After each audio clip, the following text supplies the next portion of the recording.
What's your favorite DFS play in this Braves and Dodgers contest? We saw Bellinger and Betts combining to drive in, 4 runs in a potentially season-saving 8th inning in Game 3? Yeah, it was impressive stuff, and I think there is some value to be had here with the left-handed bats in the lower half of the Dodgers order, but if you ask me if I can just have one bat or one player in this game, it's chalky, but it has to be Corey Seager.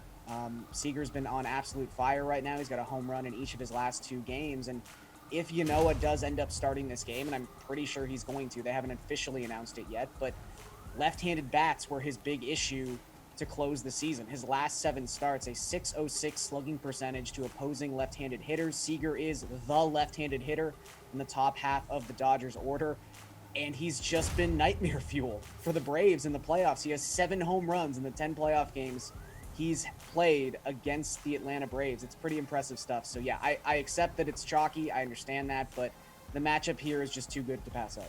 Matt, what direction are you going in here for your favorite DFS play? Up. There we go. There we go. We had a mute. I don't think Seager will be as chalky as Garion thinks, actually, because you have Xander Bogaerts and Carlos Correa in the other game.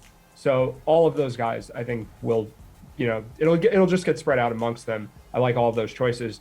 For this game specifically, I think Freddie Freeman actually goes pretty overlooked because, number one, you have Cody Bellinger for so much cheaper.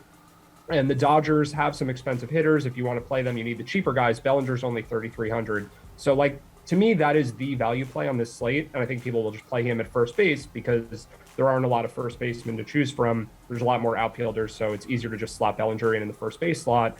And I also think most people are playing Julio Urias in what probably looks like the safest spot for anyone. But Urias appeared as a reliever a few days ago. It's definitely a trend across the playoffs that starting pitchers are not really going deep in games. So I don't think anyone's safe. For me to pick Sale, it's mostly a contrarian thing. There's upside, but of course, he could go 2 innings if he's not pitching well. I think the same is true for Julio Urias if he's not doing well either. So Freeman gets you some leverage there. And I also just think the way the positional pricing breaks down, Bellinger will be a more popular choice. Yuli Gurriel will be a more popular choice. And Freeman's up there at 4,500. Just doesn't seem very appealing, I think, to most people. But he's Freddie Freeman. He's one of the best hitters in baseball. It's a 2-game slate. And if he's less than 20% owned or something, I think that's really appealing.